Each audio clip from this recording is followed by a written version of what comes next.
Bienvenue à tous, fidèles téléspectateurs de Meta Raconte des Face Télévisions. C'est toujours un plaisir pour moi de vous retrouver ici pour pouvoir échanger sur différents parcours de nos hommes et des femmes brillants, des hommes et des femmes qui se battent, des hommes et des femmes qui font, qui écrivent l'histoire. Alors, comme d'habitude, aujourd'hui, je ne suis pas seule. Je reçois pour vous Monsieur Jaurès. Qui est-il? Qu'est-ce qu'il fait?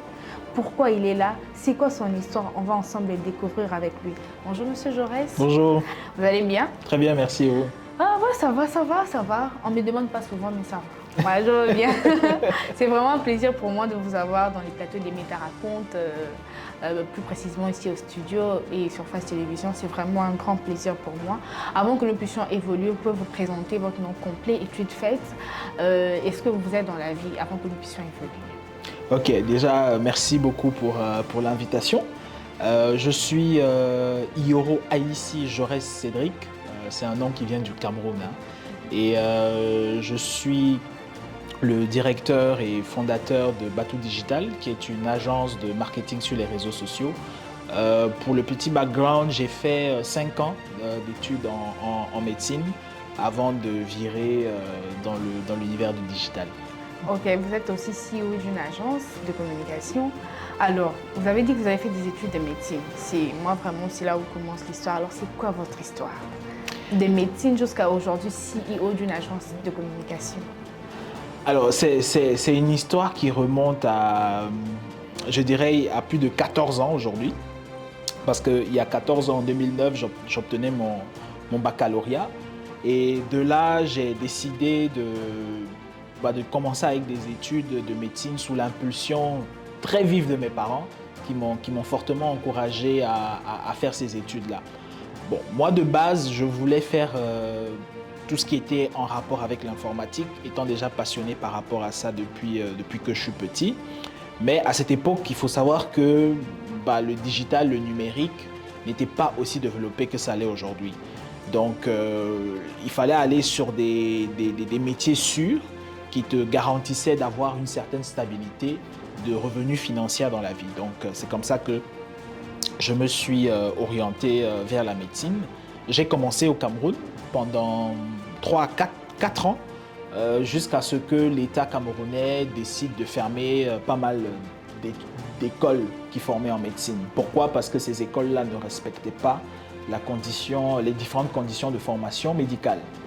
Donc, je fais à peu près 2 ans et demi au quartier parce que j'étais en train de chercher et puis la famille aussi était en train de s'organiser pour me faire voyager.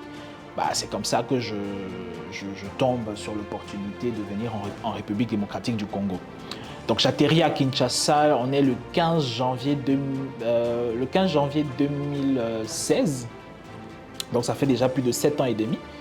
Et donc j'arrive et je me mets dans le bain, je continue en G3 à Bel Campus et je fais G3, D1 jusqu'à arriver en D2.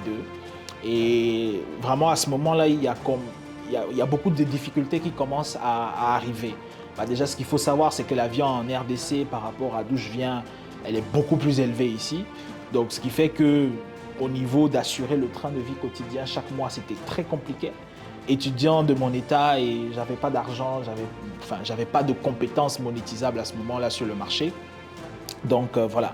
Mais quand j'arrive dans D2, je décide d'essayer un peu de chercher des opportunités. Il faut voir quand même que j'ai fait pas mal de petits boulots.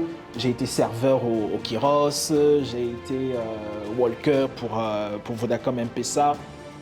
D'ailleurs, ça a été une très belle expérience parce que j'ai pu être en contact des gens ici et de comprendre un peu la mentalité des gens ici de façon globale, que ce soit les personnes les plus pauvres, les middle class et même les personnes qui ont de classe un peu plus aisée. Et donc, j'ai enchaîné comme ça plusieurs petits boulots. J'ai eu mon premier business aussi quand je suis arrivé ici en 2016 où j'avais lancé un bar à chicha. Okay. À Limité. Et voilà. Donc, avec toutes les difficultés qu'il y avait, parce que toutes ces activités, c'était bien, mais ce n'était pas suffisant. Et donc, je commence à me dire, il faudrait que je fasse quelque chose. Suffisant du point de vue financier? Bien sûr, du point de vue financier. Donc, je me dis, là, il faut que je fasse quelque chose d'assez concret. Je me rappelle un jour, en 2019, je tape sur Google comment devenir riche. Et donc je tombe sur la vidéo de Yomi Denzel, qui est un entrepreneur qui était en France à cette époque, qui avait des origines nigériennes, mais également, donc c'était un métis nigérien-suisse. Donc je me suis un peu identifié à lui parce que j'étais tombé sur sa vidéo qui était intitulée «L'étudiant fauché à millionnaire». Donc je me suis dit, ah, mais il a fait comment le gars? Donc c'est comme ça que je regarde la vidéo et puis je vois qu'il s'est enrichi grâce au e-commerce.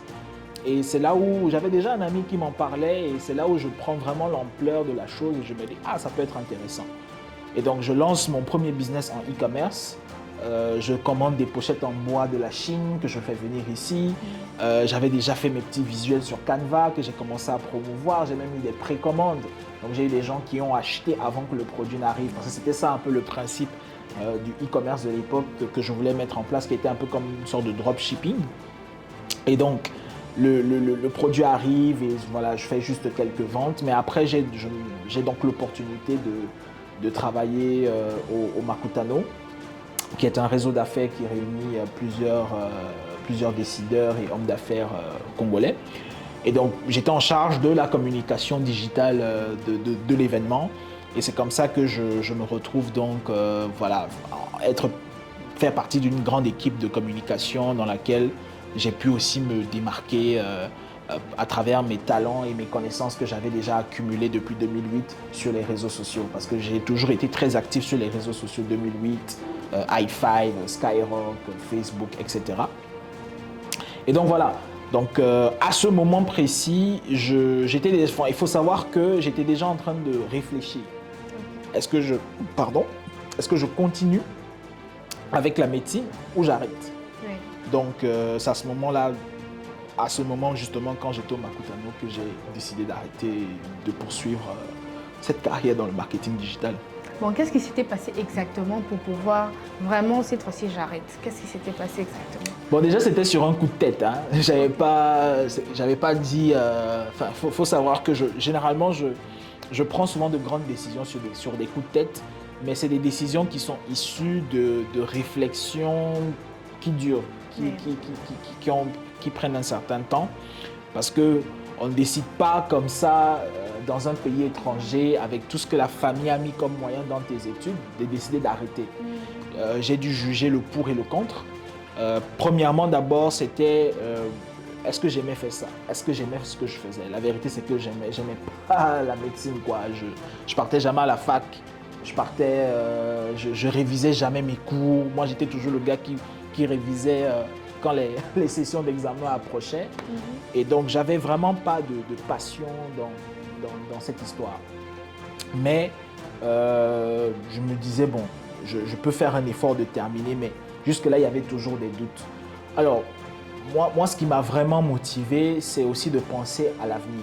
C'est-à-dire, je me suis projeté, je me suis dit, bon, je me projette un peu dans 10, 15, 20 ans. À quoi est-ce que ma vie va ressembler? Je serai médecin, ok, c'est très bien. Mais me connaissant, je sais que par rapport à la formation que j'étais en train de faire, je devais accumuler des lacunes. Parce que je ne me formais pas bien. Donc, je savais que je devais accumuler des lacunes. Et en médecine, des lacunes accumulées pendant sa formation entraînent un médecin. Ça devient un médecin, en fait, qui va tuer des gens. Et je me suis donc imaginé, ok, je suis médecin, j'ai peut-être une famille, une femme et des enfants. Et donc, ça voudrait dire que si je commets une erreur à l'hôpital sous base de négligence ou autre chose, parce que je n'ai pas bien maîtrisé un concept pendant mes études, ça voudrait dire que je peux me retrouver en prison. Oui. Ok, je me retrouve en prison, donc je laisse des gens derrière moi qui comptent sur moi et qui se retrouvent du jour au lendemain, par exemple, dans la souffrance. Et donc, est-ce que ça vaut le coup? C'est ça la question que je me suis posée.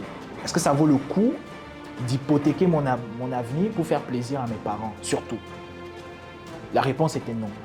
On n'a qu'une seule vie et je ne peux pas vivre une vie pour faire plaisir à d'autres personnes, même si ce sont mes parents. Donc okay. C'est vraiment cette réflexion que j'ai eue qui m'a donc motivé à prendre la décision. Et comme j'ai dit, c'était sur un coup de tête. Hein. Je me rappelle très bien, j'avais une très dure journée au boulot. Et puis ma mère était venue m'écrire sur WhatsApp Elle m'avait dit des trucs, je n'avais pas apprécié. Je lui ai dit, maman, tu sais quoi, j'arrête. Je lui ai fait tout un long message, j'ai balancé. Pour vraiment officialiser la chose, j'avais fait un direct après sur... D'ailleurs, le direct est toujours sur mon Facebook. Si vous partez chercher dans mon profil, j'avais fait un direct sur Facebook, j'avais fait des stories sur Instagram, sur Twitter. Bref, j'avais annoncé sur tous mes réseaux sociaux que, voilà, après 10 années dans la médecine, parce qu'il faut voir qu'entre le moment où j'ai commencé au Cameroun et le temps que j'ai fait ici, plus les temps de pause, j'ai fait 10 ans là-dedans. Okay. Ouais. Mais donc, dans la vie de chaque jour, vous étudiez la médecine, mais comment vous êtes retrouvé dans l'équipe des communications de Makutano? Alors, c'était assez... Enfin, ça s'est fait simplement, hein, c'est-à-dire que moi, j'étais couché sur mon lit un lundi, je me rappelle, et puis j'étais sur LinkedIn. Donc, je vois une affiche que le Makutano est en train de recruter des hôtesses et des stagiaires. Donc, je me pose la question, stagiaire en quoi? Bon, il n'y avait pas assez de précision là-dessus, mais je me suis dit, quel que soit le stage, pour moi, ça peut être une opportunité, okay, déjà de ne pas rester à la maison et de faire quelque chose d'assez intéressant. Le Makutano, je connaissais déjà depuis 2-3 ans. Et donc, c'est comme ça que je me retrouve donc en train d'aller postuler. Alors, ce qu'il faut savoir, c'est qu'il y avait plus de 200 personnes qui voulaient être stagiaires et on ne voulait que 2. Donc, au final, on avait recruté 2 personnes. Il y avait un homme et une femme. J'étais l'homme et il y avait aussi une autre femme. Donc, l'homme qu'on cherchait à recruter, c'était justement un stagiaire en social media management, community management. Et la fille, c'était une commerciale. Donc, c'est comme ça que voilà, j'avais passé l'interview qui s'était très, très bien passé. Qui d'ailleurs, ça fait partie de mes plus beaux souvenirs parce que j'avais ressenti une joie assez importante ce jour. Et voilà, ça s'est fait comme ça, où j'ai été très confiant quand je suis allé faire l'interview et ça s'était très bien passé. Donc, en même temps que vous êtes en train d'étudier la médecine, de l'autre côté, vous êtes en train de vous former sur tout ce qui est... Non, à ce moment-là, je n'étudiais plus. À ce moment, Okay. j'étais en pause. Parce qu'on n'arrivait plus à financer les études. Donc en 2019 déjà, janvier 2019, j'étais déjà en train de faire une sorte d'année sabbatique parce qu'il n'y avait plus de moyens pour financer les études. Ah d'accord, c'est comme ça que vous êtes tourné vers la communication, le digital.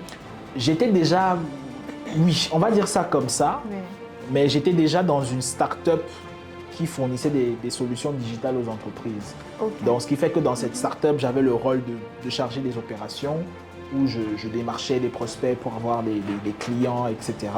Je gérais également la présence de la start-up sur les réseaux sociaux.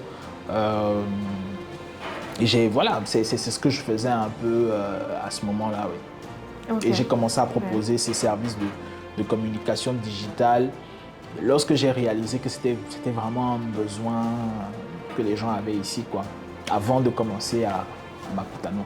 Ah d'accord. Et aujourd'hui, vous êtes CEO des Batou Digital. C'est quoi l'histoire? Comment ça a commencé? Déjà à partir du nom jusqu'à aujourd'hui, ça fait combien d'années et comment ça a commencé? Alors Batou Digital, c'est quelque chose que je pensais, j'ai commencé à penser à ça en 2020. 2020, j'étais dans mes réflexions. Je voyais toujours, donc je savais que j'étais sur une courbe montante, surtout après le Covid. Je savais que j'étais sur une courbe montante, mais comment est-ce que j'allais mettre ça sur pied? Est-ce que j'allais créer une grande agence avec des gens et tout bien? On allait un peu suivre. En fait, je n'avais pas encore établi le modèle d'agence que je voulais avoir. Soit c'est une agence où on a des bureaux et tout le monde vient, soit chacun est dans son coin et on fait du télétravail. C'était pas très clair. Et donc début d'année, fin d'année 2021, début d'année 2022, je m'associe avec l'un de mes partenaires, amis et associés, Steve Munga, qui est le directeur de Cinekin, où il fait partie des personnes qui a été aussi qui fait partie des fondations de Batou Digital, parce qu'il m'a aidé à structurer mon projet, il m'a vraiment accompagné à mettre en place le business plan. Toutes les différentes stratégies de l'entreprise, la stratégie marketing, la stratégie commerciale, la stratégie de recrutement, de management, bref, toutes ces différentes stratégies. Et puis voilà, donc je devais normalement aussi, Batou Digital je devais faire une levée de fonds. pour démarrer l'agence. Oui. Sauf que malheureusement, cette levée de fonds n'a pas abouti. Donc, ce qui fait que je me suis retrouvé dans une position où j'avais rien pour démarrer l'entreprise. Et donc, je me rappelle, j'avais discuté avec une partenaire avec qui on a très souvent des échanges tous les mois et on s'encourage et on se soutient mutuellement. Vraiment, avec elle, on se dit tout, hein, c'est-à-dire qu'on partage nos challenges et nos difficultés en tant qu'entrepreneur. Et donc, elle me pose la question, Jaurès, combien tu voulais lever pour ton agence? Je lui dis, je lui parle de, je crois que c'était 13 000 $. Elle me dit, et pour démarrer, tu as besoin de combien? Je lui dis, non, pour démarrer le premier mois ici, j'avais besoin de 5 000. Elle me dit, oh, mais c'est pour 5 000 $ que elle me fait comprendre que j'ai la capacité de produire ça. Et je te promets, ce mois-là, j'avais fait plus de 5 000 $ de chiffre d'affaires. Okay. Et c'est grâce à ça que j'ai pu réinvestir en fait dans la boîte et on a démarré. Parce que ce qui est intéressant avec nos services et notre business, c'est que c'est un business à cash flow.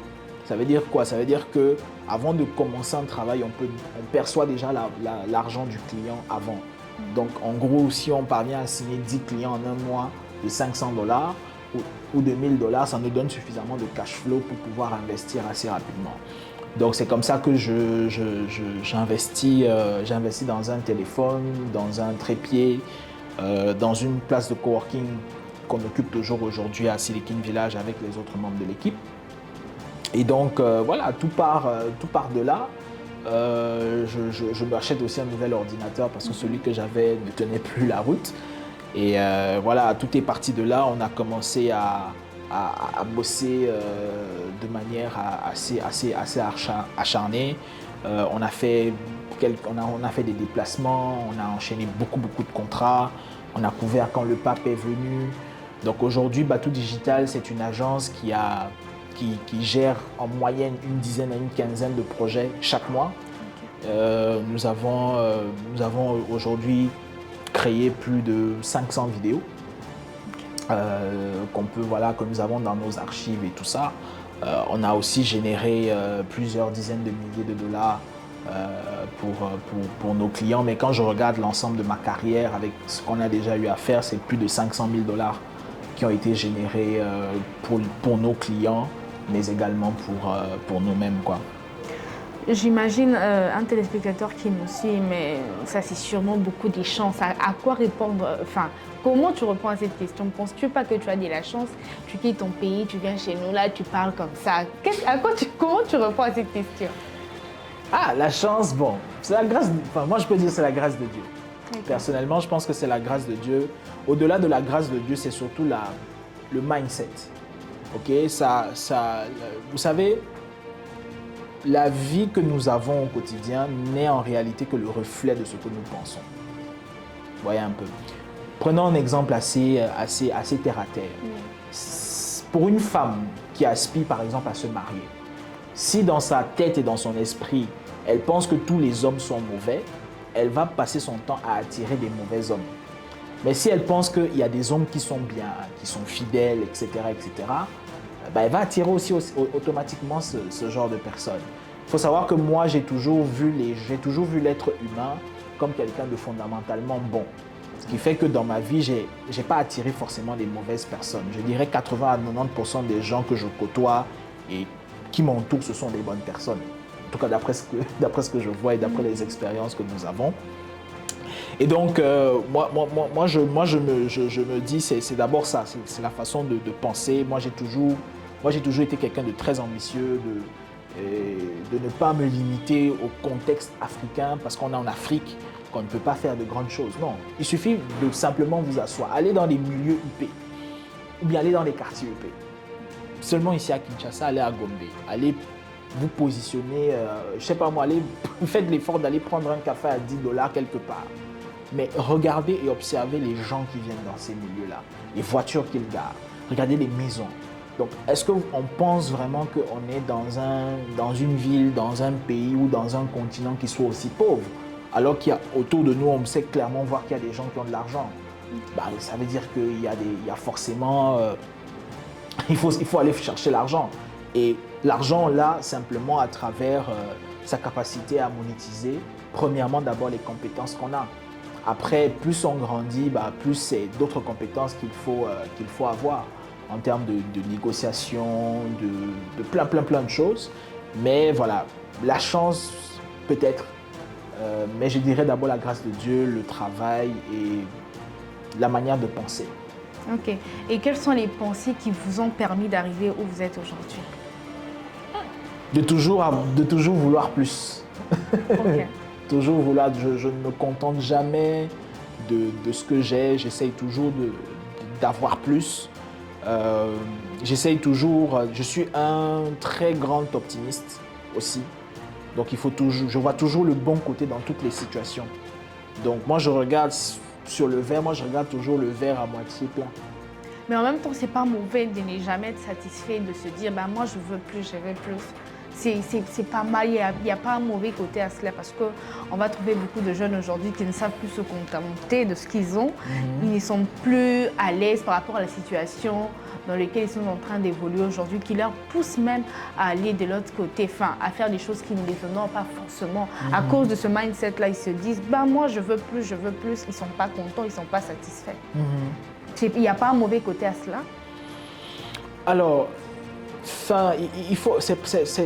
la manière dont on contrôle la chose. C'est-à-dire que pour être heureux de façon générale dans la vie, il faut être heureux avec les choses qu'on a déjà. En fait, c'est trouver le juste milieu entre être heureux avec ce que nous avons et vouloir plus. Ok? Quand j'étais au Cameroun, déjà, on passait souvent des moments difficiles. On avait passé une période vraiment compliquée. Et à ce moment, je me souviens qu'il y avait quelques petites choses qui me rendaient heureux. Tant que j'avais de l'Internet dans mon téléphone et du crédit de communication, si possible, moi j'étais déjà bien. Tant que je pouvais avoir accès à mes films et à mes séries pour regarder sur l'ordi, moi j'étais déjà bien.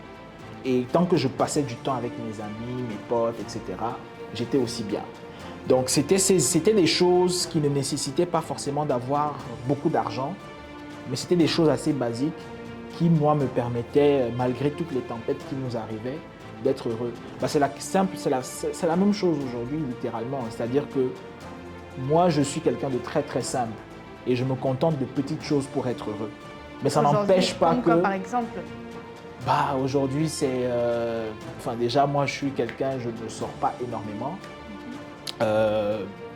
Tant que je peux avoir peut-être le simple fait d'avoir mon café tous les matins, le simple fait d'avoir mes petites routines en place, le simple fait d'avoir une connexion illimitée à la maison, d'avoir un bon ordinateur pour travailler, d'avoir un lit qui te berce pendant bien toute la nuit. Ce genre de petites choses qui sont assez... On considère ça comme acquis, mais si vous regardez à côté, vous vous rendez compte qu'il y a plein de gens qui n'ont pas ce genre de choses-là.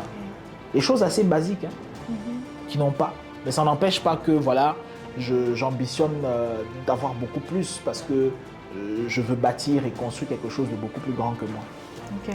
Et aujourd'hui, que représente l'argent pour vous? Ça représente deux choses. Ça représente, premièrement, c'est un outil qui permet premièrement d'avoir un style de vie assez confortable. Et puis la deuxième chose, c'est d'avoir un impact. Parce que moi, la façon dont je perçois l'argent, c'est qu'on a de l'argent, mais c'est destiné à entrer dans un circuit qui te permet de développer pas mal de choses. Okay. Et dans votre domaine, vous êtes appelé à rencontrer beaucoup de personnes. D'ailleurs, vous avez déjà rencontré beaucoup de personnes. Et jusqu'ici, c'est qui la plus belle rencontre que vous avez eue? La plus belle rencontre que j'ai eue, c'était Tion Nyong. Tion Nyong, c'est un entrepreneur sénégalais qui a travaillé avec Barack Obama et c'est quelqu'un qui inspire beaucoup et avec qui aussi on a une histoire assez similaire parce que lui aussi il est parti de rien pour être ce qu'il est aujourd'hui. Et donc c'est quelqu'un avec qui j'ai vraiment eu la chance d'être en one-to-one, de faire une interview avec lui et d'échanger un peu avec lui. Et c'est l'une des personnes d'ailleurs qui m'a beaucoup inspiré aussi à raconter ma propre histoire. Parce qu'il m'avait dit que c'était une histoire assez inspirante qu'il faudrait raconter au monde. Ok, Oh, d'accord, très intéressant. Et tant que CEO aujourd'hui, vous vous définissez comme un bon leader ou vous apprenez encore? Vous êtes vraiment bon leader parce que sûrement vos employés vont vous suivre. J'espère qu'ils vont commenter d'ailleurs la vidéo. C'est un bon leader ou pas? Bon, eux-mêmes, ils diront dans les commentaires. Oui. Mais je pense que, enfin, mes critères de leadership, enfin, le leadership que j'applique au sein de mon entreprise, c'est d'essayer d'abord d'être un exemple et un modèle pour les autres, en exigeant plus de moi-même que je n'exige des autres. Donc, comme je prends la journée d'aujourd'hui, moi ce matin, je me suis réveillé à 5 heures, j'ai fait ma petite routine matinale et j'ai commencé à travailler à partir de 7 heures. J'ai travaillé de 7 heures jusqu'à 11 heures avant de venir ici. Donc il y a déjà un certain nombre de tâches que j'ai accomplies et je ne peux pas exiger de mes équipes de faire quelque chose ou d'accomplir leurs propres tâches si moi-même de mon côté, les propres tâches que je m'assigne, je ne les fais pas. Ça n'a pas de sens. Donc ça, c'est d'abord le premier leadership que j'essaye d'appliquer dans mon entreprise, c'est de montrer par l'exemple. Ok, ça c'est de 1. Donc moi au bureau, quand je finis de boire mon café, je vais aller moi-même laver ma tasse de café parce que je dis aux autres, et les gars, avant de quitter le bureau, vous devez vous rassurer que tout est nettoyé, quoi. Bon, sauf quand il n'y a pas l'eau, hein. On est au Congo, ce sont des choses qui arrivent. Mais voilà, c'est qu'il n'y a pas, c'est vraiment de montrer dans l'exemple, que ce soit dans les grandes ou dans les petites choses. Ça c'est ma première forme de leadership. La deuxième, c'est d'encourager toujours les personnes à se surpasser. J'investis beaucoup dans le développement personnel aussi de mes équipes. Au-delà du travail, c'est de les aider aussi à devenir de meilleures personnes. Et ça passe à travers différents livres que je leur recommande de lire pour leur ouvrir un peu les perspectives et leur façon de voir la vie. Parce que je n'essaye pas, moi ce que j'évite aussi de faire, c'est que je n'essaye pas de stigmatiser les gens. C'est-à-dire que ce n'est pas parce que tu es salarié ou employé quelque part que tu es forcément inférieur par rapport à l'autre. Tout le monde est au même pied d'égalité. C'est juste qu'on joue des rôles qui sont différents. Ok. Donc, c'est un peu ce genre de... Et je continue toujours d'apprendre. Hein. Donc, ce sont des choses que moi, je fais ça naturellement. Pour dire que je n'ai pas encore commencé à lire des livres sur le leadership, mais ça viendra. Oui, aujourd'hui, leader, quelles sont les choses que vous avez appris directement, que vous êtes en train de voir de loin étant que leader? On a beaucoup trop d'imagination. Moi, je me dis, je vais être chef d'entreprise parce qu'il y a beaucoup de liberté, il y a beaucoup plus d'argent. Mais parfois, la réalité est très différente de ce qu'on se dit. Mais quelles sont les choses que vous avez appris directement étant que CEO aujourd'hui? Alors, les choses que j'ai appris, déjà, c'est... on vend malheureusement une trop mauvaise image d'être CEO. En réalité, ça demande un mindset qui est quand même assez... Il faut être très très fort dans cette histoire. C'est-à-dire que si vous n'êtes pas fondamentalement, je dirais, l'une des qualités même qu'il faudra avoir, c'est la têtudesse. Parce que la têtudesse vous permet d'être extrêmement motivé et déterminé quand les moments difficiles arrivent. Moi, depuis que je suis ici, je n'ai pas pris de vacances. Je suis extrêmement fatigué, mais je continue de tenir. Je sais que je prendrai bientôt des vacances, mais c'est d'être quelqu'un qui avance malgré les challenges. Moi, j'ai eu quelques exemples de leadership. L'un des premiers exemples de leadership que j'ai eu, c'est Madame Nicole Soulou, qui est la fondatrice de Makutano, pour qui j'avais travaillé à l'époque. Et c'est quelqu'un qui a une éthique de travail assez incroyable, quoi. C'est-à-dire, c'est une femme qui est très, très productive et qui est très concentrée, très focus dans ce qu'elle fait. Donc, je ne sais pas si j'ai bien répondu en tout cas à la question, mais c'est ce que je peux dire par rapport à ça. Ok. Et alors, quel conseil vous pourrez donner à tous les jeunes qui nous suivent, qui pensent que la vie, c'est très difficile, surtout ici à Kinshasa. Il y en a qui ne se battent pas, il y en a qui se disent, mais bon, eux, ils ont beaucoup plus de chance, ils ont rencontré beaucoup plus de personnes. Mais vous, quel conseil donnerez-vous à ces jeunes-là qui nous suivent, qui vont nous suivre? En tout cas, la chance, il faut la créer. Voilà. Donc, par exemple, si vous avez envie de gagner 1 000 $ par mois, c'est un exemple. Okay? Vous êtes freelance, consultant ou même directeur d'entreprise. Vous voulez gagner un certain montant tous les mois. En réalité, ce qu'il faut faire, c'est les mathématiques. Il faut simplement se poser la question, pour avoir les 1 000 $, je dois vendre combien de produits ou de services tous les mois pour atteindre ce chiffre. OK? Sauf que pour vendre ça, si 10 personnes vous appellent, ce n'est pas forcément les 10 personnes qui vont devenir vos clients. OK? Donc, il faut arriver à un niveau de mathématiques où on comprend que X nombre de personnes nous contactent, on peut avoir X nombre de clients. Mais maintenant, je vais changer. Les contacts, comme j'ai dit, ça vient de l'extérieur. Maintenant, là où on a du pouvoir, c'est sur ce que nous pouvons mettre en place comme action. Donc, si on décide de contacter 100 entreprises tous les mois et qu'à la fin, on a des formules mathématiques qui nous permettent de savoir que lorsqu'on contacte 100 entreprises, on sait qu'il y en aura au moins 10 qui deviendront nos différents clients. Là, ça commence à devenir un peu plus aisé. Et donc, je dirais aux jeunes qu'il faut travailler. Tout commence d'abord par le travail. Il faut travailler, mais surtout aujourd'hui, il faut travailler de manière intelligente. Moi, je vais donner quelques tips. On est même en train de mettre ça, voir comment on met ça en place. Aujourd'hui, il y a l'intelligence artificielle qui est sur le marché et il y a énormément d'outils d'intelligence artificielle. Est-ce que vous savez que lorsque vous regardez la RDC, quelles sont les structures qui créent le plus de... Moi, maintenant, je vous pose la question. Ah bon? Quelles sont les structures qui créent le plus de contenu au Congo? Bon, les téléspectateurs vont répondre parce que ici, c'est moi qui pose les questions sur mon plateau. Voilà. Alors, en fait, les structures qui créent le plus de contenu au Congo, ce sont les églises. Si vous regardez un peu partout, les églises, il y a les entreprises, mais beaucoup plus les églises. J'ai constaté que les églises investissent beaucoup plus dans la création de contenu au Congo, à travers la vidéo, les visuels, etc. Aujourd'hui, grâce à des outils d'intelligence artificielle, on a la possibilité de prendre des longues vidéos sur YouTube, par exemple, d'une prédication, d'un pasteur, d'un prêtre ou whatever. Ces prédications peuvent durer 1h30 à 2h, par exemple. On prend ces vidéos, on les met dans des outils d'intelligence artificielle. Qu'est-ce que l'intelligence artificielle va faire? Il va couper, il va nous sortir plusieurs courtes vidéos verticales qui sont adaptées pour Instagram Reels, TikTok ou YouTube Short avec des sous-titres. C'est très en vogue depuis quelques temps. Et donc, ça veut dire quoi? Ça veut dire que vous, littéralement, ce que vous devez faire, c'est prendre la vidéo. Vous n'avez même pas besoin de prendre le format original. Vous copiez le lien sur YouTube, vous téléchargez la vidéo. Vous avez votre vidéo que vous mettez sur la plateforme qui vous permet de segmenter la vidéo en plusieurs petites vidéos. Et si vous avez des paquets comme ça que vous vendez aux églises, vous faites un paquet de 10 vidéos, vous vendez seulement ne fût-ce qu'une vidéo même à 10 $. Ça fait combien? Ça fait 100 $. Vous avez d'ailleurs parlé de ça sur votre compte Facebook. Si vous avez comme ça TikTok.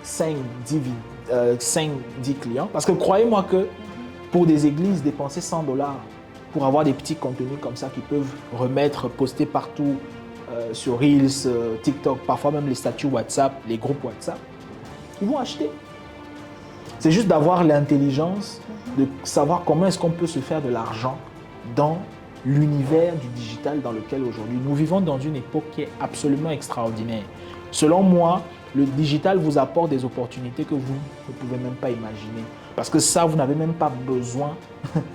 Donc vous pouvez même avoir des clients au Congo, au Cameroun, en Côte d'Ivoire, rien que depuis votre ordinateur. Oui. Donc il faut réfléchir à... Donc j'encourage les jeunes à réfléchir, avoir une certaine intelligence économique, mais pour ça, il faut aussi beaucoup lire et apprendre et ne pas être dans la distraction. Ok. Plus votre conseil est orienté pour ceux qui sont dans les digitales apparemment, mais ceux qui ne sont pas dans les digitales, où c'est un domaine qui ne les intéresse pas tellement. Comment ils peuvent faire pour s'en sortir? Il faut d'abord commencer par découvrir sa passion. Découvrir sa passion, connaître ce pourquoi on est venu sur Terre. Et comment est-ce qu'on on trouve ça? Je demande souvent aux gens de faire l'exercice d'essayer d'imaginer qu'est-ce qu'ils seront en mesure de faire, quel est le travail qu'ils peuvent être en mesure de faire, qu'ils le font naturellement même si on ne les paye pas. Vous voyez? Donc si vous êtes en mesure de faire ce travail ou cette activité qu'on ne vous paye pas, vous, ça ne vous dérange pas, vous êtes toujours content de faire le boulot, alors c'est déjà par là qu'il faut commencer. Donc déjà être dans une activité qui vous passionne, ça c'est de 1. L'étape suivante, c'est que on a tous des réseaux sociaux. On est tous sur Facebook, Instagram, LinkedIn, TikTok, etc. Au lieu simplement de se filmer, je ne sais pas, mon restaurant ou en train de filmer son lifestyle, commencez simplement à créer du contenu sur les choses que vous savez. Vous avez plein de choses, vous êtes un intellectuel. Si vous êtes passionné, ça veut dire que vous avez une connaissance dans la passion que vous faites ou que vous voulez faire. Et simplement commencer à partager vos propres connaissances, vos expériences sur les réseaux sociaux et à monétiser cela. C'est-à-dire de simplement demander aux gens, voilà, moi j'ai ça à proposer. Et c'est comme ça que vous commencez à avoir des clients via Internet, quel que soit le domaine En vous écoutant, ça a l'air simple. On dirait c'est simple, je me réveille le matin, je fais juste la vidéo, je poste et puis c'est bon. Bon, ça dépend. C'est pas simple. C'est pas simple dans le sens où ça prend du temps. Ok? Quand on peut me voir aujourd'hui, on pense que ça s'est fait du jour au lendemain. Non, c'est un processus, ça prend du temps. Donc il faut être dans le processus. Il faut vraiment être dans le processus et il faut être constant, il faut être, comme j'ai toujours dit, discipliné dans ce qu'on fait. Et vous, quelles sont les difficultés que vous avez rencontrées pendant votre processus? Je dirais la première difficulté, en tout cas, c'était de combattre mes propres démons. Parce que moi, je suis quelqu'un, je ne me compare pas aux autres. Moi, je dis toujours, je n'ai pas de concurrent. Parce que s'il y a d'autres agences et tout, on peut toujours se retrouver ensemble et collaborer. Mais j'essaye toujours d'être meilleur que la personne que j'étais hier. Donc, ce qui fait que parmi les challenges que moi j'ai eus, il y a déjà des challenges personnels qui sont en rapport avec ma propre personnalité, mes propres comportements, qu'il faut toujours surmonter chaque jour. Ça, c'est les premières difficultés. La deuxième difficulté, mais pour donner un peu plus de précision sur ça, c'est qu'il faut voir que moi, de base, pas que j'ai été paresseux, mais j'ai quand même une tendance assez procrastinateur. Ce qui fait que je peux parfois repousser toujours les choses au lendemain. Et donc, c'est quelque chose que je dois combattre tous les jours. Où il faut avoir cette discipline-là de faire ce qu'on est censé faire tous les jours. Sinon, on prend du retard sur pas mal de choses. Mais de façon globale, les challenges, c'est des challenges, moi je dirais classiques. Quand je dis classique, c'est du genre, tu es dans un processus commercial qui n'aboutit pas. Peut-être que tu comptais sur ça, ça n'a pas abouti, ça te met peut-être dans des difficultés. La mauvaise gestion financière aussi, c'est des choses qui peuvent apporter beaucoup de problèmes. Des clients compliqués, je n'en ai pas eu beaucoup, mais il y en a qui ont été là.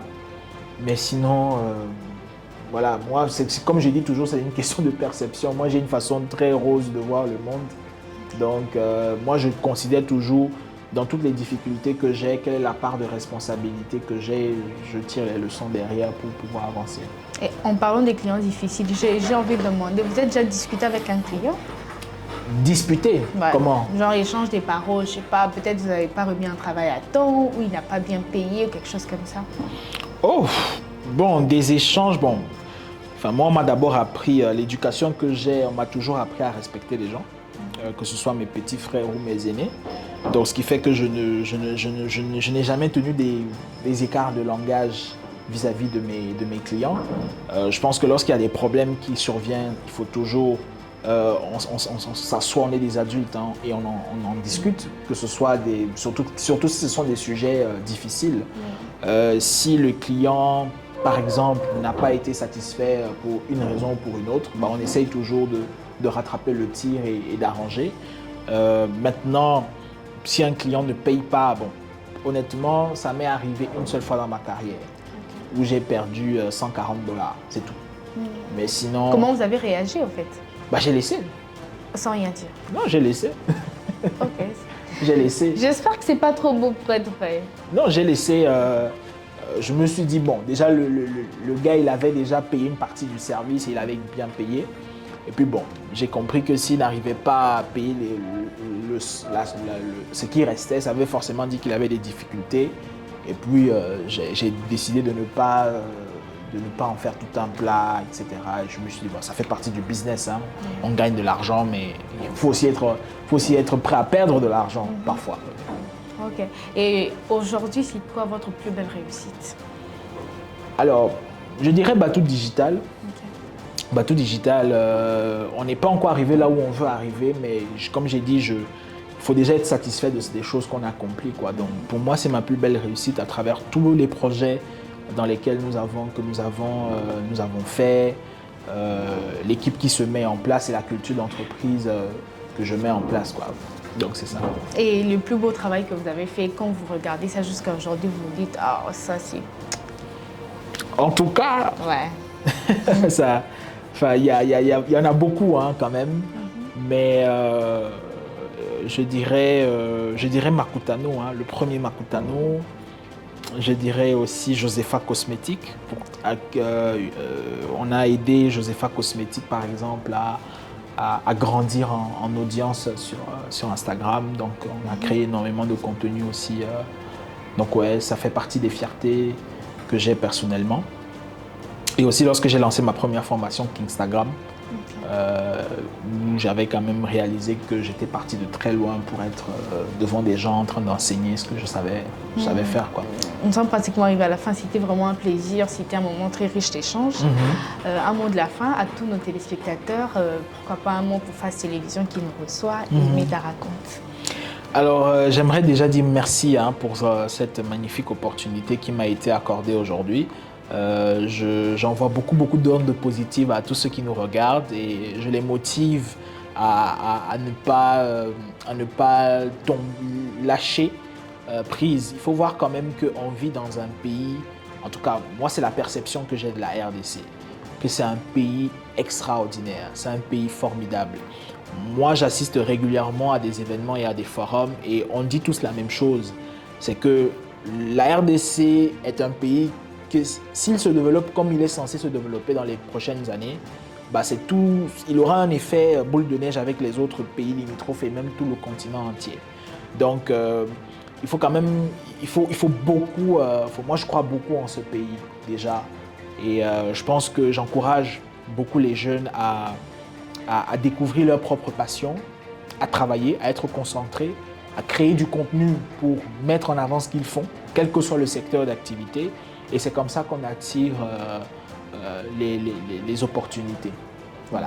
Et un mot pour Meta raconte quand même. Un mot pour Meta raconte. En tout cas, moi, je souhaite un bon vent, un bon succès à cette émission. J'invite aussi les autres entrepreneurs, hein, à venir occuper le même siège que j'occupe aujourd'hui et que les gens puissent parler, raconter leur expérience. On n'a pas beaucoup de gens qui le font. Les gens ne sont pas souvent à l'aise devant la caméra, mais il faut, hein, c'est tranquille, il ne faut pas avoir peur, il faut venir. Alors, c'était pour vous, Monsieur Jaurès, son histoire, son parcours, CEO des Batou Digital. Moi, je vous retrouve à la prochaine. À très bientôt.